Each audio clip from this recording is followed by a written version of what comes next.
ফিলিস্তিনে ইসরায়েলি আগ্রাসন ও গণহত্যার প্রতিবাদে ঢাকায় মার্চ ফর গাজা কর্মসূচি। সোহরাওয়ার্দীতে লাখো মানুষের ঢল, মুসলিম সম্প্রদায়কে ঐক্যবদ্ধ হওয়ার আহ্বান। ইসরায়েলের বিরুদ্ধে নেমে পড়ো, ফিলিস্তিনিদেরকে রক্ষা করো। ইসরায়েল শুধু গাজাবাসীকে হত্যা করতে চায় না, আমাদের অস্তিত্বকে নিঃশেষ করে দিতে চায়। মুসলিম ভাই বোনদের পক্ষে আমরা জিহাদ ঘোষণা করছি। গাজায় আগ্রাসন বন্ধে বিশ্বব্যাপী বিক্ষোভ, মানবতার সংকটে আর চুপ না থাকার ঘোষণা। আহত ফিলিস্তিনের বাংলাদেশে এনে চিকিৎসার উদ্যোগ। চারুকলায় ফ্যাসিস্টের মুখাকৃতিতে আগুন দিতে দেখা গেছে একজনকে, জানালেন ঢাবি প্রক্টর। হাসিনার দোসররা দায়ী বললেন উপদেষ্টা। প্রভাব পড়বে না আনন্দ শোভাযাত্রায়। 3 পার্বত্য জেলায় বছরে অন্তত 600 কোটি টাকার চাঁদাবাজি, টাকা না দিলে গুম, খুন, অপহরণের হুমকি। আঞ্চলিক সশস্ত্র সংগঠনগুলোর ভয়ে মুখ খুলে না ভুক্তভোগীরা। তাদের আমরা কোনো দলীয় পরিচয়, কোনো ধর্মীয় পরিচয় আমাদের গ্রহণযোগ্য না। সে অপরাধী হিসেবে আমাদের ট্রিট হবে। শিক্ষা ক্যাডারের মৃত 2 অধ্যাপককে রংপুর কুড়িগ্রামে পদায়ন নিয়ে তোলপাড়। প্রজ্ঞাপনে অসঙ্গতিতে বিস্মিত শিক্ষকরা। মাউসি বলছে তথ্য হালনাগাদ না থাকায় বিভ্রান্তি। মন্ত্রণালয় পরবর্তী প্রক্রিয়া অনুসরণ করে পদায়নের ব্যবস্থা গ্রহণ করবে।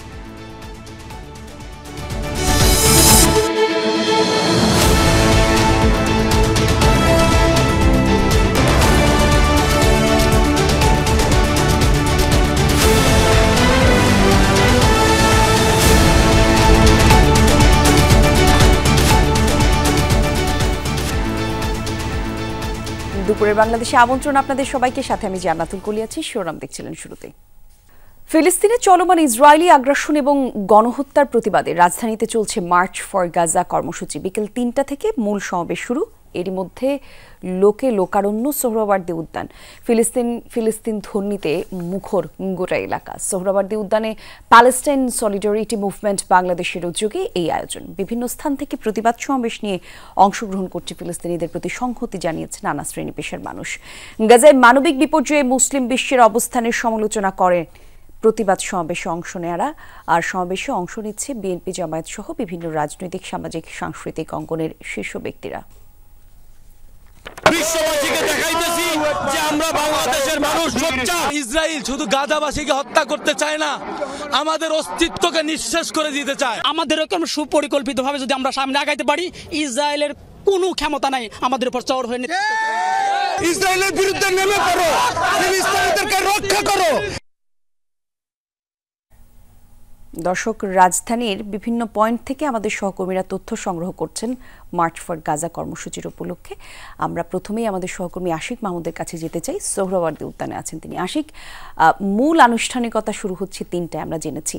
এই মুহূর্তে লোকসমাগমের কেমন দেখছেন একই সাথে জানাবেন। যারা আসলে অনুষ্ঠানে অংশগ্রহণ করতে আসছেন তারা কি বলছেন?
দর্শক, আমরা সহকর্মী আশিক মাহমুদের জন্য অপেক্ষা করছিলাম, কিন্তু খুব সম্ভবত এই মুহূর্তে তিনি আমাদের শুনতে পাচ্ছেন না। আমাদের আরো সহকর্মীরা আসলে একই খবর রাখছেন। যেতে চাই সহকর্মী রিয়াজ রায়হানের কাছে।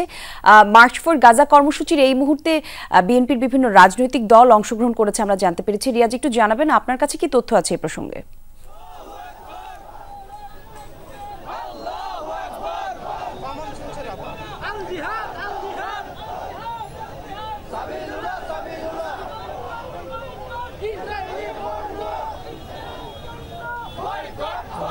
আমি আসলে শব্দযন্ত্রের সমস্যার কারণে বুঝতে পারিনি, যদিও সম্ভবত আপনি এখনকার পরিস্থিতি জানতে চাচ্ছেন। আমি যেখানে আছি সেখানকার এখানে 0 পয়েন্টে রয়েছে, যে রাজধানীর একেবারে গুরুত্বপূর্ণ সড়ক অবস্থান, পাশে গুলিস্তান ও তার ডান পাশে পল্টন। তো এখানে আপনি দেখতে পাচ্ছেন যে march for Gaza Palestine solidarity মুভমেন্টের আয়োজনে যে সমাবেশ অনুষ্ঠিত হতে যাচ্ছে সোহরাওয়ার্দী উদ্যানে, সেখানে যাওয়ার জন্য উপস্থিত জনতাকে আপনি দেখতে পাচ্ছেন। সাধারণ মানুষ সেখানে উপস্থিত হয়েছে, বিভিন্ন বয়সী বিভিন্ন শ্রেণী পেশার মানুষ তারা এসছেন। শুধু ঢাকা নয়, ঢাকার বাইরে থেকেও বিভিন্ন পর্যায়ের বিভিন্ন সংগঠন, সামাজিক, রাজনৈতিক, সাংস্কৃতিক সংগঠনের নেতাকর্মীরা তারা এসছেন। পাশাপাশি একেবারেই খেটে খাওয়া মজুর, মুটি মজুর থেকে শুরু করে সব কিছু শ্রেণী পেশার মানুষ এখানে এসছেন। রাজনৈতিক দলের নেতৃবৃন্দও আছেন, জামাত, বিএনপি সহ বিভিন্ন রাজনৈতিক দল যারা রয়েছেন তাদের নেতৃবৃন্দ এখানে সমাবেশ করেছেন। ছোট ছোট সমাবেশ করে তারা সোহরাওয়ার্দী উদ্যানের দিকে এগিয়েছেন। এবং কিছুক্ষণ পর এখানে বিএনপির স্থায়ী কমিটির সদস্য সালাউদ্দিন আহমেদের নেতৃত্বে একটি মিছিল যাওয়ার কথা রয়েছে সোহরাওয়ার্দী উদ্যানে, তিনি যোগ দেবেন এবং তার আগে এখানে গণমাধ্যমের সাথে কথা বলবেন। তবে রাজনৈতিক নেতৃবৃন্দ যারা যদি বলছেন যে এখনই সময় ইসরায়েলের যে আগ্রাসন ফিলিস্তিনের প্রতি হচ্ছে, সেই ফিলিস্তিনের প্রতি ইসরায়েলের আগ্রাসন বন্ধ নাড়া দিতে হবে, এবং নাড়া দেওয়ার মাধ্যম হচ্ছে দেশে দেশে এই ধরনের নাড়া দেওয়া যায়, তাহলে হয়তো নিষ্পেষণ চলছে সেটি বন্ধ বিশ্ব নেতৃবৃন্দ এগিয়ে আসতে পারে বা জাতিসংঘ কার্যকর ভূমিকা রাখতে পারে। কলি, ধন্যবাদ আপনাকে। সকাল থেকে মানুষের যে উপচে পড়া ভিড়, সোহরাওয়ার্দী উদ্যানে যে কর্মসূচিতে যোগ দেওয়ার জন্য তারা উপচে পড়া যে ভিড় করেছে, আমরা শাহবাগের যে জায়গাটা দেখাই, যে এই মানুষের ঢল দেখলেই বুঝতে পারবেন যে আসলে যে গাজার যে বর্বরতা বা গণহত্যা, এই বিশাল মানুষের ঢল দেখলেই আপনি বুঝতে পারবেন যে মানুষ কতটা এই বর্বরতা বা গণহত্যার বিরুদ্ধে জেগে উঠেছে। তারা আমাদেরকে জানিয়েছেন যে ইসরায়েল যে গাজার উপরে যে হত্যাযজ্ঞ চালাচ্ছে বা যে ধ্বংসযজ্ঞ চালাচ্ছে, এটা অবিলম্বে বন্ধ করতে হবে।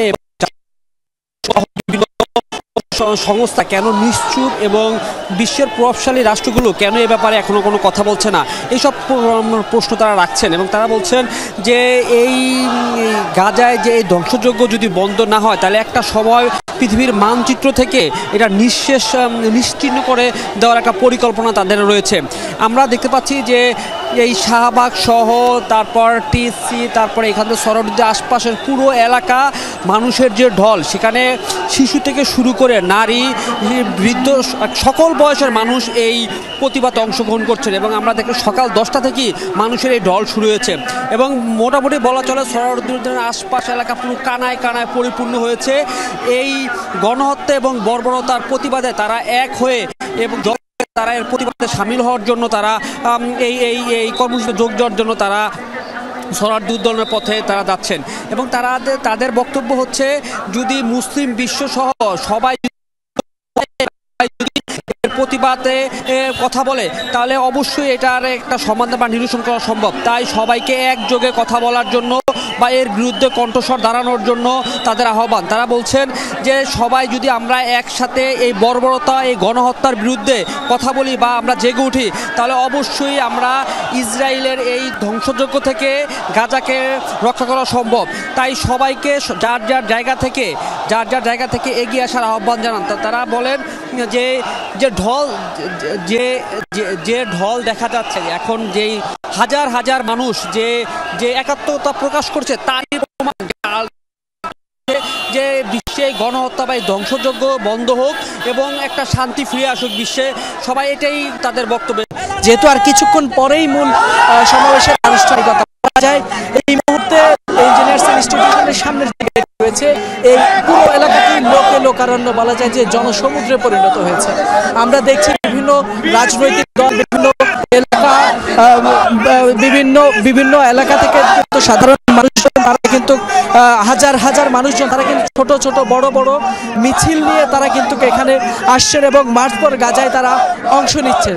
আমরা কথা বলেছিলাম এই সকলের সবার সাথে, তাদের প্রত্যেকেরই কণ্ঠে কিন্তু একটাই তাদের কথা, সেটি হচ্ছে ফিলিস্তিন, গাজার মুক্তি, গাজার যে গণহত্যা চলছে সেই গণহত্যা এবং গাজাবাসীকে বা ফিলিস্তিনকে স্বাধীন হিসেবে ঘোষণা করতে হবে। এই ছাড়া তারা বলছেন যে ইসরায়েলের যে বর্বরতা, যে গণহত্যা, সেই গণহত্যা বন্ধ করতে হলে গাজার ইসরায়েলের সকল বয়কট করতে হবে। সেই সাথে সাথে ইসরায়েলের যে সকল দোষর রয়েছে মদতের মতো এই ফিলিস্তিনের আজকে বছরের পর বছর দিনের পর দিন চলছে, সেই দোষরদেরও বয়কট করতে হবে। তারা যেমনটি বলছেন, আমরা দেখছি আজকে তাদের যে ফিলিস্তিনিদের প্রতি যে সংহতি জানাতে কিন্তু তারা এই মুহূর্তে আশপাশের বিভিন্ন এলাকা থেকে, বিভিন্ন জেলা থেকে, থানা থেকে, বিভিন্ন প্রতিষ্ঠানের পক্ষ থেকে কিন্তু হাজার হাজার মানুষজন তারা পদযাত্রা করে সোহরাওয়ার্দী উদ্যানের উদ্দেশ্যে আসছে।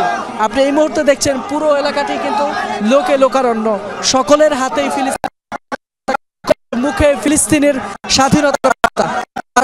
যে কোনো পরিস্থিতিতে হোক বাংলাদেশের আপামর মানুষ এই ফিলিস্তিনের ন্যায্য দাবির সাথে থাকবেন, ফিলিস্তিনিদের স্বাধীনতার পক্ষে থাকবেন এবং যতদিন না পর্যন্ত ফিলিস্তিনিদের স্বাধীনতা অর্জিত হবে ততদিন পর্যন্ত তারা ফিলিস্তিনিদের পক্ষে থাকবেন। এছাড়া তারা কিন্তু পাশাপাশি বাংলাদেশের যে সরকার রয়েছে তাদের, আমাদের সরকারদের প্রতিও তারা আহ্বান জানিয়েছেন যাতে গাজায় যে গণহত্যা সেই গণহত্যা বন্ধে যাতে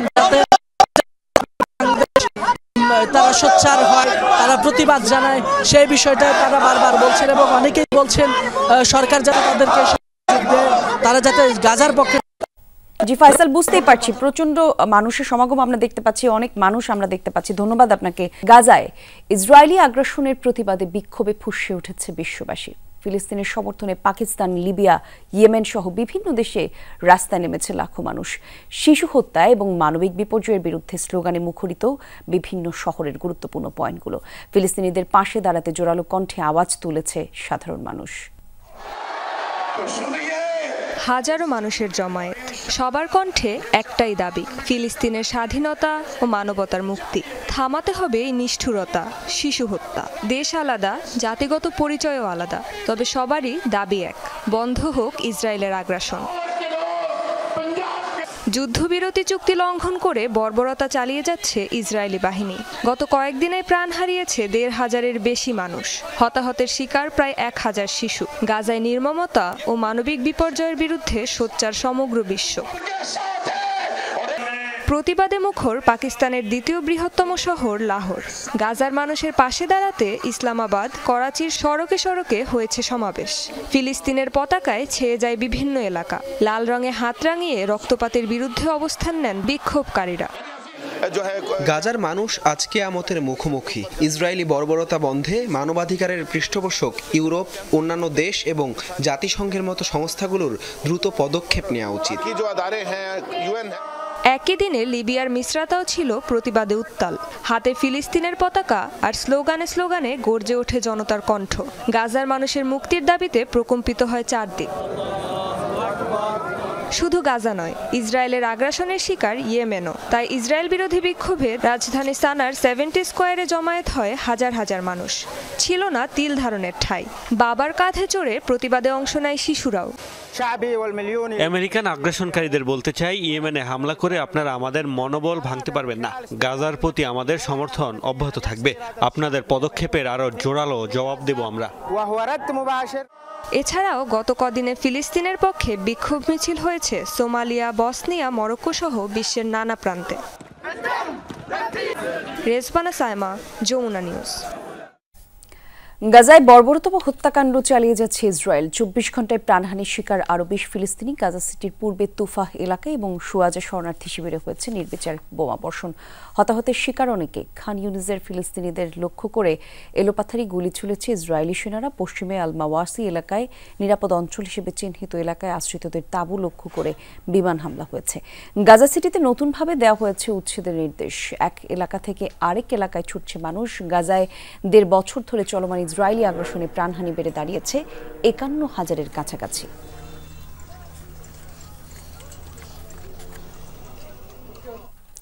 নিপীড়িত মানুষের পাশে এবার নতুনভাবে দাঁড়াবে বাংলাদেশ। ইসরায়েলি হামলায় আহত ফিলিস্তিনিদের দেয়া হবে চিকিৎসা। প্রাথমিকভাবে 1000 আহতকে বাংলাদেশে আনার সিদ্ধান্ত নেওয়া হয়েছে। আর এই উদ্যোগ নিয়েছে স্বেচ্ছাসেবী প্রতিষ্ঠান আল মারকাজুল ইসলাম। আহতদের আনা নেওয়া এবং চিকিৎসা বাবদ এরই মধ্যে জোগাড় হয়েছে তহবিল। আর সরকারি অনুমতি পেলে মে মাস থেকে এই কার্যক্রম শুরু করতে যায় প্রতিষ্ঠানটি।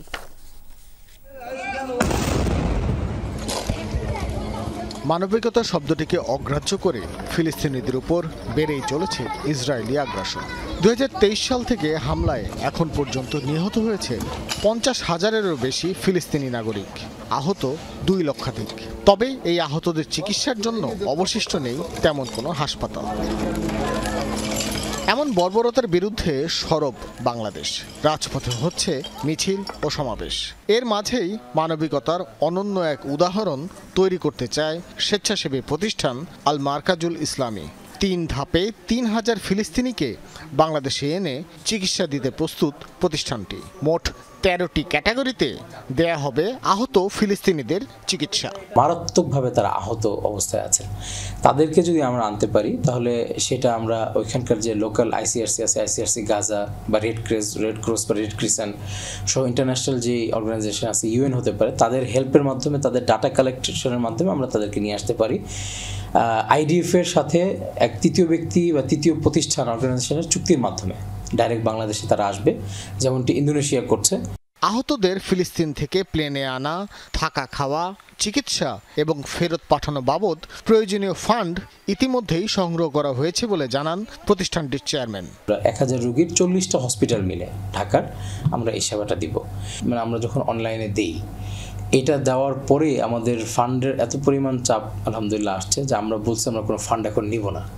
এবং যারা জোর করে ফান্ড দিতে যাচ্ছেন, গতকালকেও আমাদের হিউজ একটা ফান্ড, আমরা তাদেরকে রিকোয়েস্ট করছি যে দেখেন আমরা এই ফান্ড রিটার্ন করব, এই পলিসি যদি আপনার অ্যাকসেপ্ট হয় তাহলে আপনি আমাদেরকে ডোনেশন করতে পারেন। সরকারের অনুমতি এবং কূটনৈতিক তৎপরতা শেষ হলে মে মাসেই আহতদের বাংলাদেশে নিয়ে আসা সম্ভব বলে জানানো হয় আল মারকাজুল ইসলামের পক্ষ থেকে।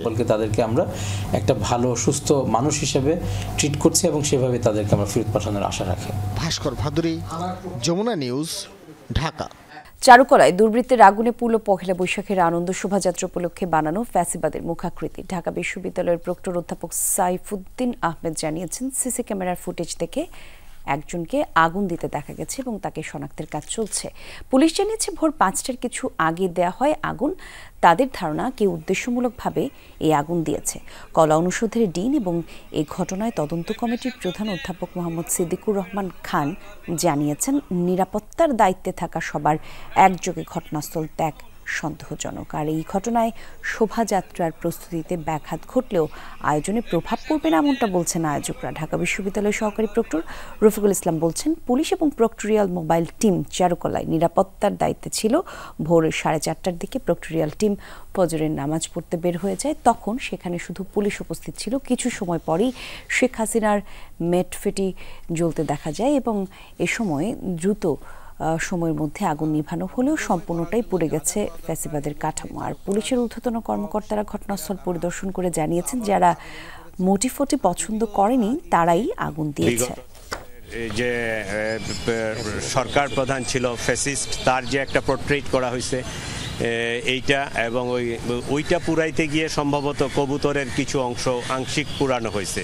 তাহলে ওই জিনিসটা যারা লাইক করে না তারাই এই কাজটা করবে, এইটা একটা মানে অনুমান নির্ভর কথা। আমরা যদি ওই ভিডিও ফুটেজগুলো আমরা যখন কমপ্লিটলি এটা ইনভেস্টিগেশন করতে পারবো, এটার সাথে কারা জড়িত এইটার ডিটেইল আমরা পরে বলতে পারবো।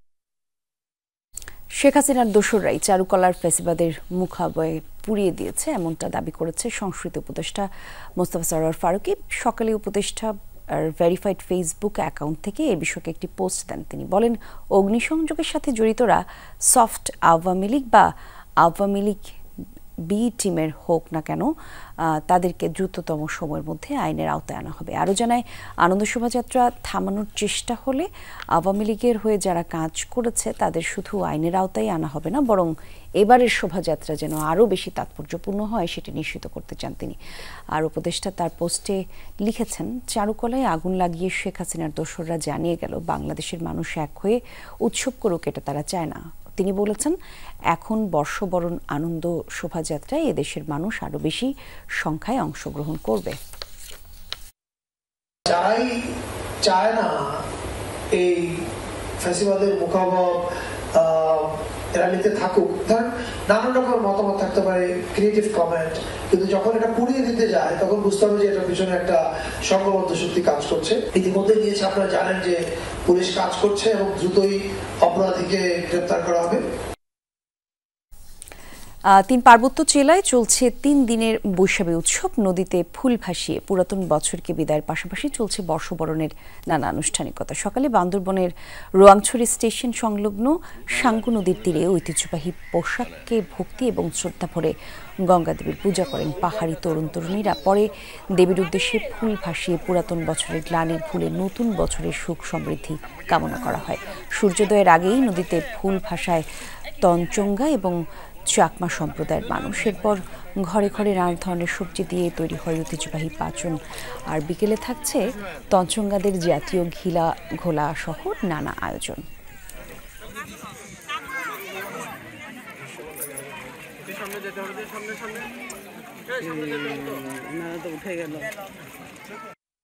বছরকে বিদায় দিয়ে নতুন বছরকে স্বাগত করার জন্য আমরা ফুল ভাসিয়ে থাকি।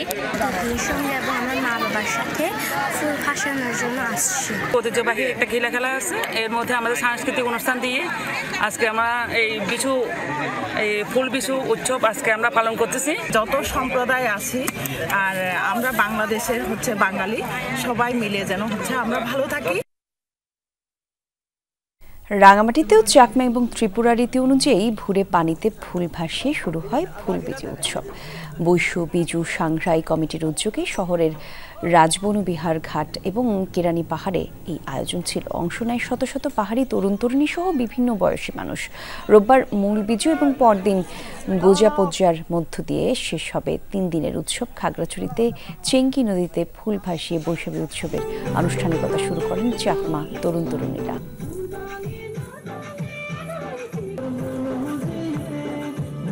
3 পার্বত্য জেলায় বছরে চাঁদাবাজির পরিমাণ অন্তত 600 কোটি টাকা। রসিদ দিয়ে এসব চাঁদা আদায় করে আঞ্চলিক সশস্ত্র সংগঠনগুলো। চাঁদা না দিলে খুন, গুম, অপহরণের হুমকি অবধারিত। বছরের পর বছর ধরে এসব অপকর্ম ওপেন সিক্রেট হলেও ভয়ে মুখ খুলে না কেউ।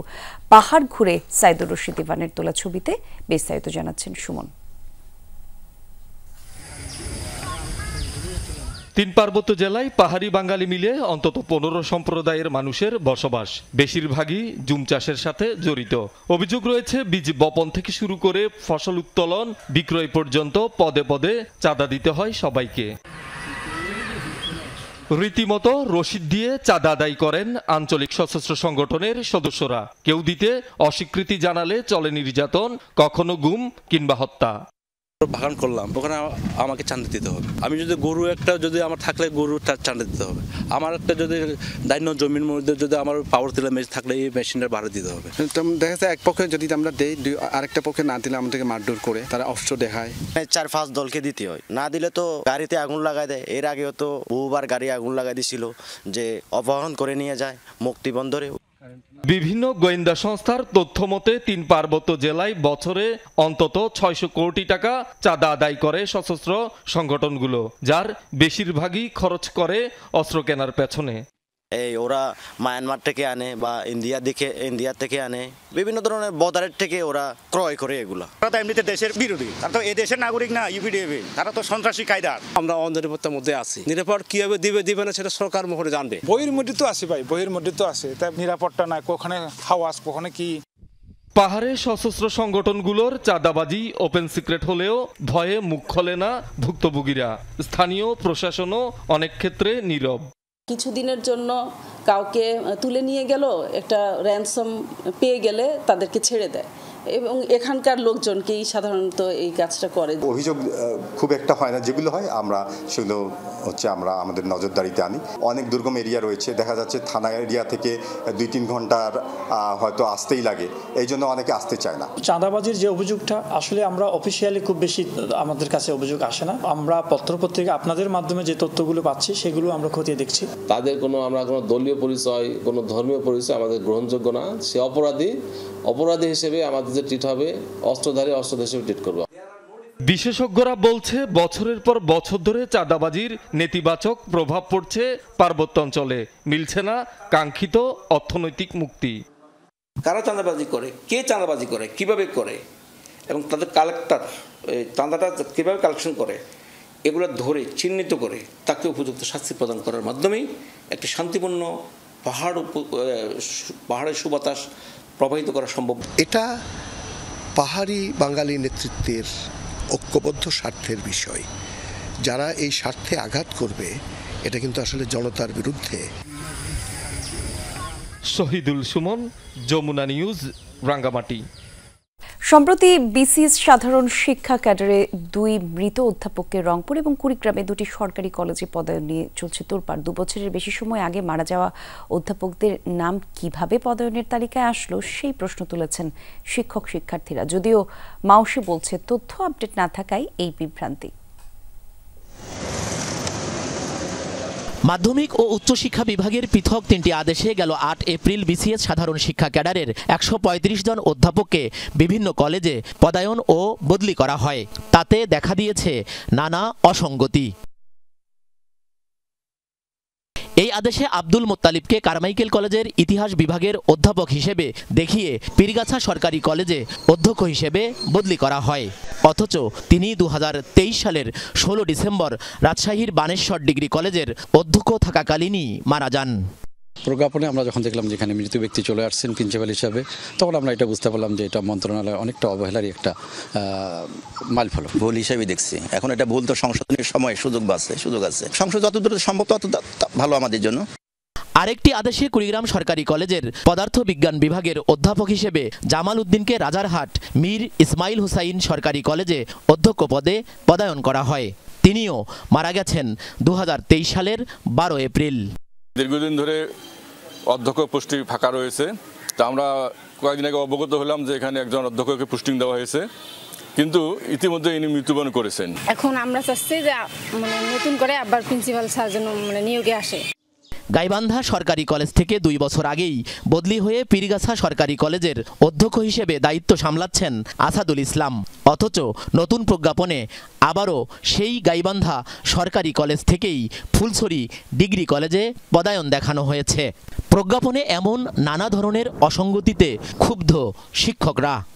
যে এই হালনাগাদ করার কাজটি অধিদপ্তরের, মাধ্যমিক ও উচ্চশিক্ষা অধিদপ্তর এটি হালনাগাদ করবে এবং সেটা যে সকল জায়গায় আমাদের ঊর্ধ্বতন কর্তৃপক্ষ বলতে আমরা যাদেরকে বুঝি সেই সকল জায়গায় তথ্যগুলো পৌঁছিয়ে দেওয়া কাজটা অধিদপ্তর। প্রফেসর জামাল উদ্দিন আহমেদকে এই কলেজের অধ্যক্ষ হিসেবে পদায়ন করে পরে জানতে পারলাম যে উনি 2 বছর আগে মারা গিয়েছেন। এখন আমার কলেজে এই পদটি আপাতত শূন্য। প্রজ্ঞাপনে স্বাক্ষর করা উপসচিব মাহবুব আলমের সাথে যোগাযোগের চেষ্টা করেও পাওয়া যায়নি। সংশ্লিষ্ট বিভাগের দাবি তথ্য আপডেট না থাকায় এমন বিভ্রান্তি। মন্ত্রণালয়ের নিশ্চয় গোচরীভূত হয়েছে যে পদগুলো শূন্য আছে, মন্ত্রণালয় পরবর্তী প্রক্রিয়া অনুসরণ করে পদায়নের ব্যবস্থা গ্রহণ করবেন। সরকার মাঝারুল মান্নান, যমুনা নিউজ, রংপুর। নড়াইলে দুর্বৃত্তের ছুরিকাঘাতে মোশাররফ মুন্সি মুসা নামের এক বাস চালক নিহত হয়েছেন। সকালে শহরের নতুন বাস টার্মিনাল এলাকায় এই ঘটনাটি ঘটে। স্থানীয়রা জানিয়েছে টার্মিনালের একটি কক্ষে বসেছিলেন মুসা। এ সময় দেশীয় অস্ত্র নিয়ে তার উপর এলোপাথারি হামলা চালায় দুর্বৃত্তরা। মুসাকে গুরুতর জখম করে পালিয়ে যায় তারা। মুসাকে উদ্ধার করে সদর হাসপাতালে নিয়ে মৃত ঘোষণা করেন চিকিৎসক। নড়াইল এক্সপ্রেসের ড্রাইভার, তিনি অজ্ঞাতনামা কোনো এক ব্যক্তির দ্বারা ছুরিকাঘাতে মারা গেছেন। তো এই বিষয়ে আমরা তদন্তপূর্বক আইনগত ব্যবস্থা নিচ্ছি। কিশোরগঞ্জের ঐতিহ্যবাহী পাগলা মসজিদের দান বাক্স খোলা হয়েছে। সকালে মসজিদের 11টি দান বাক্স খোলা হয়। এই সময়ে বাক্স থেকে 28 বস্তা টাকা পাওয়া যায়, আর সেই সাথে স্বর্ণালংকার, রূপার গহনা সহ বিদেশি মুদ্রাও পাওয়া গেছে। টাকাগুলো গণনার কাজে অংশ নিয়েছে মসজিদের কমপ্লেক্স, মাদ্রাসা এবং এতিমখানার শিক্ষক শিক্ষার্থী সহ কিশোরগঞ্জ রূপালী ব্যাংকের কর্মকর্তা কর্মচারীরা। 4 মাস 11 দিন পর আজ খোলা হলো পাগলা মসজিদের দান বাক্স।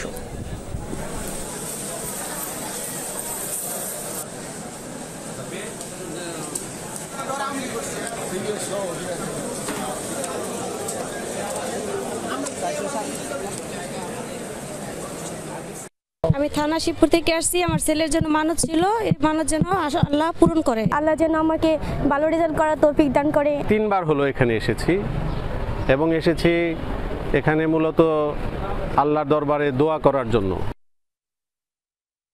ফিলিস্তিনে চলমান ইসরায়েলি আগ্রাসন এবং গণহত্যার প্রতিবাদে রাজধানীতে চলছে মার্চ ফর গাজা কর্মসূচি। নানা প্রান্ত থেকে আমাদের সহকর্মীরা যুক্ত হয়ে আমাদেরকে আপডেট দিয়েছেন। আরও একবার যেতে চাই সহকর্মীদের কাছে। এই মুহূর্তে সোহরাওয়ার্দী উদ্যান থেকে যোগ দিচ্ছেন সহকর্মী তাজনুর ইসলাম, তার কাছে থেকে যাই। তিনি আছেন ঢাকা বিশ্ববিদ্যালয় এলাকার আশেপাশে। তাজনুর, একটু জানাবেন মিছিল নিয়ে উদ্যানে আগতরা মূলত কি বলছে, আর এই মুহূর্তের সবশেষ পরিস্থিতি কেমন দেখছেন আমাদেরকে একটু জানাবেন।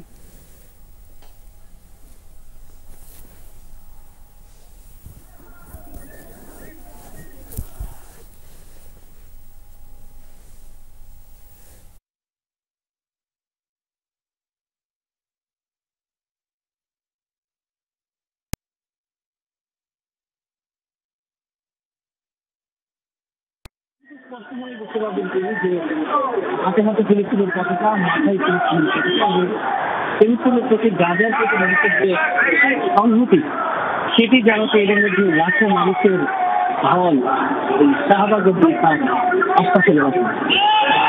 মূলত বিষয় যেটি সোহরাওয়ার্দী উদ্যানকে এদের মধ্যে নিয়ে গেছে, যেহেতু আমরা বাইরে থেকে শুনতে পাচ্ছি, বিশেষ করে যারা এখনো বিভিন্ন বিশেষ করে বিভিন্ন এলাকা থেকে ব্যানার দিয়ে শাহবাগ দিয়ে সোহরাওয়ার্দী উদ্যানে অনেকেই আসলে চেষ্টা করে ব্যস্ত গেট খোলা রয়েছে, সেই কয়েকটি গেট হচ্ছে সেই সড়কে মানুষেরা এই মুহূর্তে ভালো এবং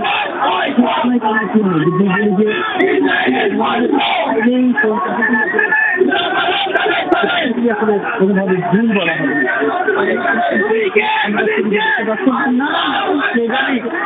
প্রতিবাদ জানানো হচ্ছে, আসলে কোনোভাবে ভুল বলা হবে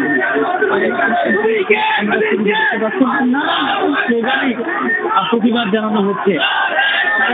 দেখেছি যে মাসের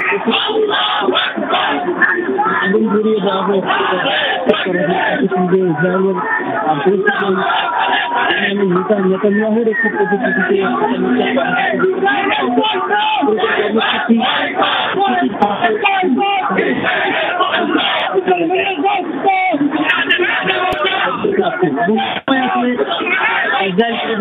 স্লোগান দিচ্ছেন। সেই স্লোগান গাজাবাসী এই নৃশংস বর্বরতম অন্তত ধ্বংসযোগ্য যে হত্যাকাণ্ড, সেই সমস্ত কঠোর প্রতিবাদ আজকে এই শাহবাগের সবার একটি কথা যে এই মুহূর্তে আসলে এই বিশ্ব মানবাধিকার নিয়ে যারা কাজ করেন তাদের আসলে সোচ্চার হওয়ার সময় যেই ঘটনা এত ছোট ছোট মানুষের সামনে ঘটছে, বিশ্ব গণমাধ্যমের সুবাদে মানুষ সেগুলো দেখছে প্রতিনিয়ত, সেই ঘটনাকে দৃশ্যমান বলে সমাধান, দৃশ্যমান কোনো প্রতিবাদ সেই অর্থে আসলে কোনোখানেই দেখা যাচ্ছে না। সেই জায়গা থেকে বাংলাদেশের মানুষের আজকে যে সংহতি, বাংলাদেশের মানুষের আজকে যে প্রতিবাদ ইসরায়েলি আগ্রাসনের বিরুদ্ধে, জি বুঝতেই পারছি তাজনুর, অনেক মানুষের সমাগম, আমরা আপনার ফোনে সেই কথা আসলে শুনতে পাচ্ছি। আমাদের সহকর্মী মনির ইসলামও আমাদের সঙ্গে আছে, তার কাছে যেতে চাই। মনির, সবশেষ হাতে পাওয়া কি তথ্য আছে আপনার কাছে? সাধারণ মানুষের সমাগম কেমন দেখছেন জানাবেন। এখানে সোহরাওয়ার্দী উদ্যানে যে মার্চ ফর গাজা যে অনুষ্ঠান বা যে কর্মসূচি, বিশাল কর্মসূচি, বিশাল কর্মযজ্ঞ, লাখো মানুষের সমাগম এখন ইতিমধ্যে হয়েছে। আমরা দেখছি যে এই মাত্র যে বড় বড় রাজনৈতিক দল বা বাংলাদেশের বৃহত্তম রাজনৈতিক দল তারা একাত্মতা প্রকাশ করেছিল, সংহতি প্রকাশ করেছিল, তাদের উপস্থিতি আমরা ইতিমধ্যে দেখেছি। বিএনপির স্থায়ী কমিটির সদস্য সালাউদ্দিন আহমেদ তিনি এসেছে, জামাত ইসলামের সেক্রেটারি জেনারেল মিয়া গোলাম পরোয়ার তিনি ইতিমধ্যে এসেছেন, এছাড়া গণ অধিকার পরিষদের যে নেতৃবৃন্দ তারা ইতিমধ্যে এসেছেন, ইসলামী আন্দোলন বাংলাদেশ তারা এসেছেন এবং অন্যান্য রাজনৈতিক দল যেগুলো আছে বড় বড়। এবং আরেকটা বিষয় যে এই রাজনৈতিক দলগুলোর পাশাপাশি বাংলাদেশে যে ইসলামী বক্তা বা ধর্মীয় বক্তা অথবা বিভিন্ন সাংস্কৃতিক সংগঠন তাদের যে প্রতিনিধিরা তাদের আসার কথা, তারাও ইতিমধ্যে অনেকে চলে এসেছেন। ঠিক 3টার সময় এখানে শুরু হওয়ার কথা, আশা করছি যে 3টার দিকে শুরু হবে এবং বাংলাদেশের যে আরো কিছুক্ষণ আগে বলছিলাম যে ইসলামী বক্তা যেগুলো যারা আছেন তারা ইতিমধ্যে আসতে শুরু করছেন। ইতিমধ্যে সোহরাওয়ার্দী উদ্যান সহ ঢাকা বিশ্ববিদ্যালয়ের আশপাশ, অন্যদিকে রমনা, শাহবাগ পুরো এলাকা লোকারণ্য, সবাই ফিলিস্তিনের পতাকা, বাংলাদেশের পতাকা, ফিলিস্তিনে গণহত্যার প্রতিবাদ, ফিলিস্তিনের স্বাধীনতা বা স্বাধীনতাকামী ফিলিস্তিনের যে সংগঠন বা স্বাধীনতা সেখানকার যে ভুক্তভোগী মানুষ তাদের পক্ষ নিয়ে বিভিন্ন ব্যানার, জি বুঝতেই পারছি। অনেক ধন্যবাদ আপনাকে আমাদের সঙ্গে যুক্ত হওয়ার জন্য মুনির। দর্শক, এরই সাথে শেষ করছি দুপুরের বাংলাদেশের আপডেট। এতক্ষণ সঙ্গে ছিলেন যারা, ধন্যবাদ সবাইকে।